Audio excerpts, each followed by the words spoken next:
आसान नहीं है फौजी कहलाना यारों, जज्बात पिघला कर रगों में लोहा भरना पड़ता है। नमस्कार, जय हिंद, वंदे मातरम। स्वागत है आप सभी का आपके अपने यूट्यूब चैनल स्टडीज ऑन 2.0 में। साथियों, मॉडल टेस्ट नंबर ये कौन सा है? ये 7वां है, ठीक है। 7वां मॉडल टेस्ट नंबर जो आपके न्यू बुक है उनका रहने वाला है, ठीक है। तो चलिए हम सेशन की शुरुआत करें। जीके एंड जीएस का रहने वाली है। अभी तक आपने व्हाट्सअप ग्रुप को ज्वाइन नहीं किया, जिसका लिंक डिस्क्रिप्शन बॉक्स में, व्हाट्सअप ग्रुप को ज्वाइन कर सकते हो, या फिर इस यूट्यूब चैनल को अवश्य सब्सक्राइब कर ले आज से, ठीक है। साथ ही इसकी पीडीएफ कहाँ पे मिलेगी तो मैं बता देता हूँ। आपकी इसकी पीडीएफ प्राप्त करने के लिए आपको प्ले स्टोर से स्टडीज़ ऑन 2.0 एप्लीकेशन को डाउनलोड करके वहाँ से पीडीएफ प्राप्त कर सकते हो। बिल्कुल, जिसका लिंक मैं डिस्क्रिप्शन बॉक्स में दे दूंगा, इसी चैनल के नाम से बना हुआ है, ठीक है। चलिए सेशन की शुरुआत करते हैं। क्वेश्चन पहला है कि यहाँ पे 2011 की जनगणना के अनुसार किस केंद्र शासित प्रदेश का लिंगानुपात सबसे अधिक है, ठीक है। केंद्र शासित प्रदेश 2011 की जनगणना के अनुसार केंद्र शासित प्रदेश का लिंगानुपात सबसे अधिक पुडुचेरी का है, ठीक है। ध्यान रखना, बहुत ही इंपॉर्टेंट है। अब देखिए लिंगानुपात क्या होता है। लिंगानुपात इसका अर्थ होता है कि प्रति 1000 पुरुषों पर महिलाओं, यानी कि महिला स्त्रियों की संख्या कितनी है, ठीक है। प्रति 1000 पुरुषों पर महिलाओं की स्त्रियों की संख्या कितनी है, देखिए। भारत में लिंगानुपात कितना है, 943 है। और भारत के जो शहरी लिंगानुपात कितना है, 929 है। और ग्रामीण कितना है, तो 949 है। ध्यान रखना, बहुत ही इंपॉर्टेंट है, ठीक है। 2011 की जनगणना के अनुसार सर्वाधिक लिंगानुपात वाले 5 राज्य कौन से हैं? केरल है, केरल है 1084, ठीक है। तमिलनाडु है, आंध्र प्रदेश है, छत्तीसगढ़ है और मेघालय है, ठीक है। न्यूनतम लिंगानुपात वाले 5 राज्य कौन से हैं तो हरियाणा है 879, जम्मू कश्मीर, सिक्किम, पंजाब और उत्तर प्रदेश है। ध्यान रखना। जादू घोड़ा की खदानें किसके लिए प्रसिद्ध है? बताओ भाई, जादू घोड़ा की जो खदानें हैं किसके लिए प्रसिद्ध है? तो ये यूरेनियम के भंडार के लिए प्रसिद्ध है। यूरेनियम के भंडार के लिए प्रसिद्ध है। ऑप्शन आपका डी करेक्ट हो जाएगा। जादूगोड़ा की जो खान खदानें हैं, सी भूम जो जिला झारखंड में है वहाँ पे स्थित है, ठीक है। जादूगोड़ा भारत की प्रथम यूरेनियम की खदान है। चल, अब देखिए सोना, सोना सर्वाधिक होता है चीन में। और भारत में सोना कहाँ पे सर्वाधिक होता है तो कोलार, हट्टी और ऊटी, ये कहाँ पर है? कि मैसूर कर्नाटक में। कहाँ पर है? कर्नाटक में। ध्यान रखना, ठीक है। और सर्वाधिक देश की बात करें तो सर्वाधिक चीन में होता है सोना, ठीक है। तांबा सर्वाधिक होता है चिली में। कहाँ पर होता है? चिली में। और भारत में कहाँ पर होता है? भारत में मध्य प्रदेश में होता है, राजस्थान में होता है, ठीक है। राजस्थान में खेतड़ी सिंगरा प्रसिद्ध में, ठीक है। भारत की सबसे बड़ी खान कौन सी है तो बालाघाट बांध, जो कि कहाँ पर है? मध्य प्रदेश में। किसकी? तांबे की बात कर रहे हैं हम, ठीक है। अगला है कि ईनियन एवं महायान निम्नलिखित में से किस धर्म से संबंधित हैं? ईनियन एवं महायान किस धर्म से संबंधित हैं? इस्लाम, हिंदू, बौद्ध या फिर शैव धर्म से? तो यह बौद्ध धर्म से संबंधित है। किससे? बौद्ध धर्म से, ठीक है। बौद्ध धर्म की जो चौथी संगति के समय बौद्ध धर्म के 2 भाग हो गए थे, एक तो ईनियन, दूसरा महायान। बौद्ध धर्म का संस्थापक बताओ भाई, बौद्ध धर्म का संस्थापक तो गौतम बुद्ध। बौद्ध धर्म का साहित्यिक क्या है तो त्रिपिटक है, त्रिपिटक। बौद्ध भिक्षुओं के रहने के निवास को बौद्ध विहार कहा जाता है। अगला है कि सिख धर्म कौन सा त्योहार जो बंदी छोड़ मनाए जाने वाले त्योहार हिंदू त्योहार के साथ में सम्मिलित हैं, साथ सम्मिलित हैं। सिख धर्म कौन सा त्योहार बंदी बंदी छोड़ यहाँ पे मनाए जाने वाले त्योहार हिंदू के त्योहार के साथ में सम्मिलित है? तो वो आपका दिवाली है। कौन सा? दिवाली है, ठीक है। ऑप्शन आपका बी करेक्ट हो जाएगा। अब देखिए दिवाली, सिख धर्म यहाँ पे बंदी सिख धर्मबंदी छोड़ दिवस है जो हिंदू दिवस दिवाली के साथ में बनाता है। ये त्योहार सिखों के छठे गुरु गोविंद सिंह की रिहाई का जश्न मनाता है। 1619 में ईस्वी दीपावली के दिन जहांगीर ने गुरु हरगोविंद को यहाँ पे रिहा किया था। चलिए अगला सवाल है कि भारत के मध्य से होकर जो गुजरने वाली अक्षांश रेखा है तो वो कौन सी है? तो भारत के मध्य से होकर गुजरने वाली अक्षांश रेखा है तो वो कर्क रेखा है। कौन सी? कर्क रेखा है, ठीक है। भारत की 8 राज्यों से होकर कर्क रेखा गुजरती है। क्लियर है। ट्रिक ट्रिक क्या है कि मित्र पर गमछा, मित्र पर गमछा झार, मित्र पर गमछा झार, ठीक है। मी से मिजोरम, त्र से त्रिपुरा, प से पश्चिम बंगाल, र से राजस्थान, ग से गमचा से यहाँ पे ग से गुजरात, म से मध्य प्रदेश और छा से छत्तीसगढ़ और फिर आपको झार से झारखंड, ठीक है। कर्क रेखा को 2 बार जो 2 बार काटने वाली नदी है तो वो आपकी माही नदी है, ठीक है, माही नदी है, ठीक है। महेंद्र सिंह धोनी आईपीएल में कौन सी टीम से खेलते हैं? तो चेन्नई से खेलते हैं, ठीक है, चेन्नई से खेलते हैं। अब तक 5 बार इंडियन प्रीमियर लीग 2010, 2011, 2018, 2021 और 2023। और एक आपको बता देता है कि आरसीबी ने पहली बार आईपीएल टाइटल जो 2025 का ये पहली बार जीता, उसके लिए करंट अफेयर का क्वेश्चन आ सकता है, ध्यान रखना, ठीक है। तो आरसीबी ने जो 6 रन से पंजाब को हरा कर यहाँ पे फाइनल जीता है, तो इनके लिए इसका क्वेश्चन बन सकता है 100%, ठीक है, जो करंट अफेयर के रूप में। महेंद्र सिंह धोनी की कप्तानी में भारत ने 2011 में वर्ल्ड कप जीता, 2007 में T20 वर्ल्ड कप जीता। महेंद्र सिंह धोनी ने कैप्टन कूल और माही कहा जाता है इनको, ठीक है, और 2013 में चैंपियन ट्रॉफी भी जीती थी। 2025 के प्रमुख आईपीएल टीम के खिलाड़ी देखिए, 2025 के हार्दिक पांड्या मुंबई इंडियंस के, समी सनराइज हैदराबाद के, अभिषेक शर्मा सनराइज हैदराबाद के, शुभमन गिल गुजरात के, सूर्य कुमार मुंबई के, ऋषभ पंत लखनऊ के, ठीक है, और वैभव सूर्यवंशी राजस्थान रॉयल के, रियान पराग राजस्थान रॉयल के। चलिए अगला सवाल है कि निम्नलिखित में से कोसी नदी किस राज्य में? कोसी नदी बताओ भाई किस राज्य में कोसी नदी? तो कोसी है बिहार में, ठीक है, बिहार राज्य में कोसी नदी को बिहार में, यहाँ पे बिहार का शौक कहते हैं, इनको बिहार का शौक कहा जाता है। कोसी की 7 सहायक नदियां हैं, ठीक है, तो कोसी की 7 सहायक नदियां जैसे सप्त कोसी कहा जाता है। कोसी नदी का उद्गम नेपाल में हिमालय से होता है। कोसी की जो कोसी गंगा की सहायक है। कोसी किसकी है? कोसी गंगा की सहायक है, ध्यान रखना। वर्तमान में भारतीय संविधान में कितने मौलिक अधिकार हैं? वर्तमान में भारतीय संविधान में कितने मौलिक अधिकार हैं? तो कितने मौलिक अधिकार है भाई?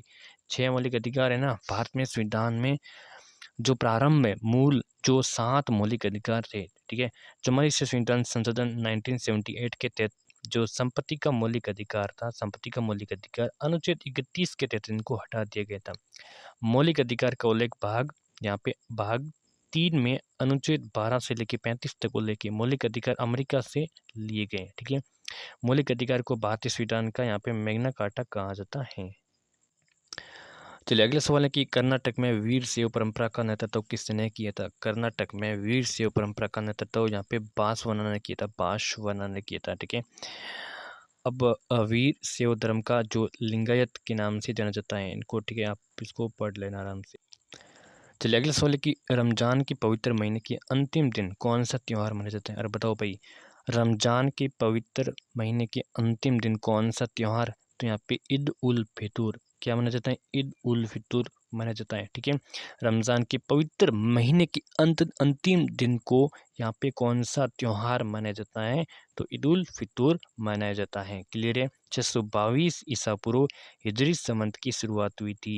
हिजरी संवत का पवित्र महीना कौन सा होता है? तो हिजरी संवत का पवित्र महीना रमजान होता है। हिजरी संवत का प्रथम महीना होता है तो मुहर्रम होता है, और हिजरी संवत का अंतिम महीना होता है तो जिल हिज होता है। भारतीय राष्ट्रीय कांग्रेस का पहला अधिवेशन कहाँ आयोजित किया गया था? बताओ अभी, भारतीय राष्ट्रीय कांग्रेस का पहला अधिवेशन कहाँ आयोजित किया गया था? तो कहाँ पे? बॉम्बे में, ठीक है, मुंबई कहते हैं, बॉम्बे में आयोजित किया गया था, ठीक है। अब देखिए, भारतीय राष्ट्रीय कांग्रेस की स्थापना कब हुई थी? तो ये 1885 में अंग्रेज अधिकारी ए.ओ. अयूब ने इनकी स्थापना की थी। कांग्रेस की स्थापना के समय भारत के वायसराय कौन थे? तो लॉर्ड डफरिन थे।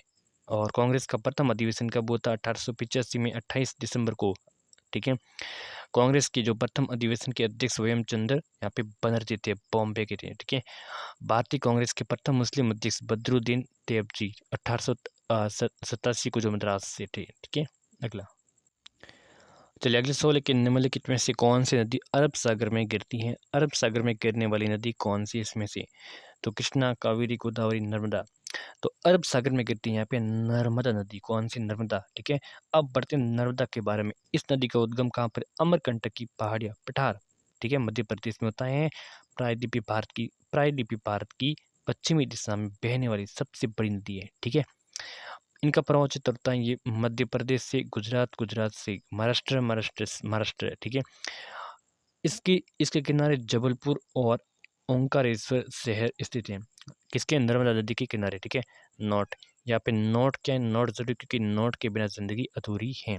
नोट, नर्मदा नदी जो भारत की सबसे बड़ी नदी है, जो इसका डेल्टा का निर्माण नहीं करती, जो डेल्टा का निर्माण नहीं करती है, ठीक है। नर्मदा नदी की प्रमुख सहायक नदी आप पढ़ सकते हो, ठीक है। चलिए अगला है कि स्वतंत्रता का अधिकार भारतीय संविधान की किस अनुच्छेद में वर्णित है, बताओ भाई। चलिए बताओ भाई, स्वतंत्रता का अधिकार भारतीय संविधान के किस अनुच्छेद में वर्णित है, तो किस अनुच्छेद में, तो स्वतंत्रता का अधिकार है ये अनुच्छेद अनुच्छेद 19 से लेके 22 तक अधिकार है, स्वतंत्रता का अधिकार अनुच्छेद 19 से लेके 22 तक, ठीक है। अब इस प्रश्न की व्याख्या आप मॉडल पेपर 4 की प्रश्न संख्या जो 15 की थ्योरी देख सकते हो। भारत में सबसे पहले सूर्योदय किस राज्य में होता है, सबसे पहले सूर्योदय होता है अरुणाचल प्रदेश में, ठीक है। भारत में सबसे पहले जो सूर्योदय होता है, सबसे पहले सूर्योदय अरुणाचल प्रदेश में होता है। अब देखिए, उगते हुए सूर्य के देश कहा जाता है जापान को, मध्य रात्रि का देश नॉर्वे को कहते हैं, डूबते सूर्य का देश ब्रिटेन को कहते हैं, 7 पहाड़ियों का शहर या फिर पॉप का शहर कहते हैं तो रोम को कहते हैं। सीधा प्रश्न आता है, आपको ध्यान रखना है, बहुत ही इंपॉर्टेंट। अभी तक यूट्यूब चैनल को सब्सक्राइब नहीं किया तो चैनल को सब्सक्राइब करके ही आगे बढ़े। चलिए अगला सवाल कि भारत की पहली परमाणु पनडुब्बी कौन सी है, तो भारत की, देखिए भारत की पहली परमाणु पनडुब्बी है तो अरिहंत है, कौन सी, अरिहंत है, अरिहंत है, ठीक है। यहाँ पे INS अरिहंत भारत की पहली सशस्त्र परमाणु चलित पनडुब्बी है। तो चलिए अगला है जो सामान्य विज्ञान का, सामान्य विज्ञान, ठीक है, जनरल साइंस के। यदि कोई वस्तु 40 सेकंड में 10,000 मीटर की दूरी तय करती है तो उसकी चाल बतानी है, चाल ज्ञात करनी है, तो चाल क्या होगी, ठीक है। यदि कोई वस्तु 40 सेकंड में 10,000 मीटर की दूरी तय करती है तो उनकी चाल। अब देखिए चाल, चाल बराबर क्या होता है, चाल बराबर यहाँ पे दूरी, दूरी बटा समय, दूरी बटा समय, चाल बराबर दूरी बटा समय। तो यहाँ पे चाल कितनी है, तो चाल बराबर 10,000 मीटर है और समय कितना है, समय यहाँ पे 40 सेकेंड में दिया गया है, 40 सेकेंड में, बिल्कुल मीटर 40 सेकेंड में दिए गए हैं। तो यहाँ पे हम एस एस यानी कि ज्ञात क्या करने यहाँ पे, अब देखिए ज्ञात करनी चाल, चाल यानी स्पीड, स्पीड को ज्ञात करता है तो स्पीड बराबर डिस्टेंस अपॉन में टाइम दिया है, ठीक है। तो डिस्टेंस कितनी है, तो 10,000 मीटर में है और टाइम कितना है, 40 सेकेंड का समय है, तो इनका जो भाग दिया तो 250 मीटर पर सेकेंड, 250 मीटर पर सेकेंड इसकी स्पीड होगी, ठीक है। ऑप्शंस कौन सा, जो कि 250 वाला ऑप्शंस बिल्कुल आपका करेक्ट हो जाएगा, सी करेक्ट आंसर। अगला है कि खाने को पचाने में कौन सा अम्ल सहायक है, अरे बताओ भाई, खाने को पचाने में, खाने को पचाने में HCl का उपयोग करते हैं, ठीक है। HCl हाइड्रोक्लोरिक अम्ल, खाने को पचाने में कौन सा अम्ल सहायक है, तो यहाँ पे HCl हाइड्रोक्लोरिक अम्ल। देखिए HCl का जो निर्माण होता है वो ऑक्सिनटिक कोशिका से होता है, ऑक्सिनटिक कोशिका से होता है, मानव अमाशय में बनता है। कहाँ, अब क्वेश्चन सर कि HCl कहाँ बनता है, तो मानव अमाशय में बनता है। भोजन को सड़ने से बचाना है इनका कार्य, ठीक है, और सूक्ष्म जीवों का विनाश करना इनका कार्य होता है। 1 kV में कितने वोट होते हैं, और बताओ भाई 1 kV में कितने वोट होते हैं, 1 kV में कितने वोट होते हैं, तो कितने होते हैं, तो यहाँ पे 1000 वोट होते हैं, कितने होते हैं, 1000 वोट होते हैं। देखिए 1 kV में 1000 वोट होते हैं और 1 किलोमीटर में 1000 मीटर होते हैं, ठीक है। अब देखिए कुछ इंपॉर्टेंट आंकड़े, 1 मीटर में 100 सेंटीमीटर होते हैं, ध्यान रखना, ठीक है। और एक एन में 10,000, 10 की पावर 5 डाइन होती है, यानी कि 1 न्यूटन में 10 की पावर 5 डाइन होती है। एक जूल में 10 की पावर 7 अर्ग होते हैं और एक बार में 10 की पावर 5 पास्कल होती है। कमरे के ताप पर द्रव होता है, कमरे के ताप पर द्रव होता है, बताओ भाई, कमरे के ताप पर द्रव जो धातु हैं तो कौन सी हैं, तो वो आपकी पारा है। अब देखिए कमरे के ताप है, कमरे के ताप पर जो द्रव धातु हैं तो वो आपकी पारा है। देखिए द्रव धातु यानी कि पारा मरकरी, द्रव धातु कौन सी, ब्रोमीन, ठीक है। द्रव धातु कौन सी है, पारा है, मरकरी है। द्रव धातु कौन सी, ब्रोमीन है। चमकीली धातु आयोडीन है। कठोर धातु कौन सी, प्लेटिनम और टंगस्टन है, ठीक है। ठोस धातु कौन सी, हीरा एवं आयोडीन है। और अघात वर्तनीय और तन्य धातु कौन सी, सोना एवं चांदी है। कोई वस्तु स्थिर अवस्था में है तथा वस्तु पर बल लगाने पर कोई परिवर्तन नहीं होता है तो कार्य क्या होगा, ठीक है। कोई वस्तु स्थिर अवस्था में है और उस वस्तु पर अगर कोई भी बल लगाने पर कोई परिवर्तन नहीं होता है तो कार्य क्या होगा, तो कार्य उस पर शून्य होगा, बिल्कुल भी, ठीक है। कार्य क्या होगा, कार्य उनका शून्य होगा, ठीक है। अब कार्य, कार्य बराबर यानी कि बल व विस्थापन का गुणनफल होता है और वस्तु को खिसकाने में किया गया है इसका असफल प्रयास, ठीक है। यकृत में कौन सा रस होता है, स्रावित होता है यकृत में? तो यकृत में होता है पित्त रस होता है। कौन सा? पित्त रस होता है। सी ऑप्शन करेक्ट हो जाएगा। जठर रस में, जठर रस पित्त, जठर रस जो जठर रस इसमें पाइलोरिक ग्रंथि से होता है। ठीक है, अग्ना से रस बनता है, अग्न से ग्रंथि से, लार ग्रंथि से, आंतरी रस आंत की दीवार से। कवक व जीवाणु में कौन सा पोषक होता है? कवक व जीवाणु में पोषक कौन सा होता है? तो कवक और जीवाणु में पोषक होता है तो कवक होता है। ठीक है, ऑप्शन ए यहाँ पे करेक्ट आंसर हो जाएगा। ठीक है, अब देखिए सही उत्तर यहाँ पे कवक होता। अब कवक एवं फफूंद, कवक और फफूंद की बात करें तो ये एक अपघटक भी कहते हैं इनको। इसके लाभदायक कवक मशरूम में जो 52% प्रोटीन होता है इसमें। हानिकारक कवक टीनिया कैपिटिस होता है। ठीक है, गंजापन रोग हो जाता है इसके, लेकिन इसके भी। ठीक है, चलिए अगला है कि यूरिन में हीमोग्लोबिन के टूटने के कारण किस वर्ण के कारण मूत्र पीला होता है? देखिए मूत्र का रंग पीला होता है। ठीक है, तो यूरिन में हीमोग्लोबिन के टूटने के कारण किस वर्ण के कारण, तो किस यूरिक्रोम वर्ण के कारण मूत्र होता है वो पीला रंग होता है इसका। ठीक है, ध्यान रखना। मायोग्लोबिन मांसपेशियों का लाल रंग होता है मायोग्लोबिन के कारण। मानव का मुख्य उत्सर्जित पदार्थ होता है तो यूरिया। मूत्र में उपस्थित होता है तो यूरिक अम्ल होता है। ठीक है, अब SO3-2 का रासायनिक नाम क्या है? तो इसका नाम है सल्फाइड है। क्या है? सल्फाइड है। ठीक है, ऑप्शंस की सी करेक्ट हो जाएगा। ठीक है, S2 सल्फाइड होता है और SO4 सल्फेट होता है। SO3 किसका होता है? सल्फाइड का। पढ़ लेना इसको। ठीक है, साइकिल चलाते समय मस्तिष्क का कौन सा भाग कार्य करता है? देखो साइकिल चलाते समय मस्तिष्क का कौन सा भाग यहाँ पे कार्य करता है? तो यहाँ पे अनुमस्तिष्क करता है, अनुमस्तिष्क करता है। ठीक है, चलिए मस्तिष्क का दूसरा सबसे बड़ा भाग की बात करें तो यहाँ पे कौन सा हो जाएगा? ये अनुमस्तिष्क होता है, दूसरा सबसे बड़ा भाग होता है शरीर का। यहाँ पे गायरोस्कोप कहते हैं इसको, केंद्र, शरीर संतुलन के केंद्र और हाथ पैर की मांसपेशियों की गतिविधियों के केंद्र है इसका। ठीक है, अगला चलिए अगला सवाल कि बीज बनने से पहले बीज की अवस्था क्या कहलाती है? बीज बनने से पहले बीज की अवस्था बीजांड कहलाती है, बीजांड कहलाती है। ठीक है, बीजांड का अर्थ होता है बीज का अंडा। पौधे की वो संरचना जो निषेचित होने पर बीज में विकसित होती है। ठीक है, ये 6 प्रकार की होती है। अन्य नाम इसको गुरु बीजाणु पुराण कहते हैं। वेग में परिवर्तन की दर क्या कहलाती है? तो वेग में परिवर्तन की दर त्वरण कहलाती है। बहुत ही इंपॉर्टेंट त्वरण कहलाती है। ठीक है, त्वरण, वेग में परिवर्तन की दर त्वरण कहलाती है। संवेग द्रव्यमान व वेग का गुणनफल। ठीक है, और आवेग के तो संवेग में परिवर्तन की दर आवेग कहलाती है और वेग विस्थापन में परिवर्तन की दर क्या कहलाती है? वेग कहलाती है। ठीक है, तो त्वरण क्या है? त्वरण है वेग में परिवर्तन की दर त्वरण कहलाती है। संवेग कैसे कहते हैं? तो द्रव्यमान एवं वेग का गुणनफल संवेग कहलाता है। आवेग होता है संवेग में परिवर्तन की दर आवेग कहलाता है और वेग होता है जो विस्थापन में परिवर्तन की दर को कहते हैं यहाँ पे वेग कहते हैं।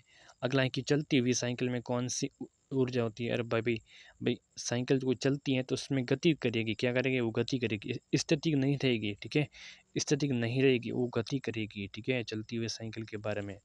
अब देखिए यहाँ पे सूत्र क्या है? Ke = 1/2 mv² प्रत्येक गतिशील पिंड में। ठीक है, पितरस किसकी पाचन में सहायक है? पितरस है वो किसकी पाचन में सहायक है? तो यहाँ पे वसा। ऑप्शन आपका सी करेक्ट है। पितरस किसके पाचन में सहायक है? तो वसा में। ठीक है, सही उत्तर यहाँ पे वसा हो जाएगा। पितरस का निर्माण होता है तो यकृत से होता है। संचित पित्ताशय में एंजाइम अनुपस्थित कार्य वसा का पायसीकरण होता है। ठीक है, अगला चलिए आज का अंतिम सवाल रहना है कि नेफ्रॉन का भाग इसमें से कौन सा नहीं है? नेफ्रॉन का भाग इसमें से कौन सा नहीं है? पीसीटी, डीसीटी, हेनले लूप या फिर शुक्राशय। तो यहाँ पे नेफ्रॉन का भाग यहाँ पे नहीं है तो यहाँ पे शुक्राशय जो नेफ्रॉन का भाग नहीं, बाकी बीसीटी है, डीसीटी है या फिर हेनले लूप, ये भी नेफ्रॉन की कहीं ना कहीं भाग है। ठीक है, नेफ्रॉन। ठीक है, वर्काणु, एक सेकेंड। हाँ, तो यहाँ पे नेफ्रॉन यानी कि वृक्क, गुर्दे, किडनी की क्रियात्मक इकाई क्या कहलाती है? क्या? तो वृक्क गुर्दे कहते हैं। इसके 3 भाग है, ग्लोमेरुलस, बोमन सिम्पिड, पीसीटी और डीसीटी, वो एनल लूप, संग्रहण तालिका। ठीक है, अगला जो सेक्शन है वो गणित का रहने वाला है, ठीक है। तो चलिए सेशन को हम यहीं पर इसको संपन्न करते हैं। क्लास को कैसी लगी इसको लाइक शेयर सब्सक्राइब कर दें, ठीक है। धन्यवाद।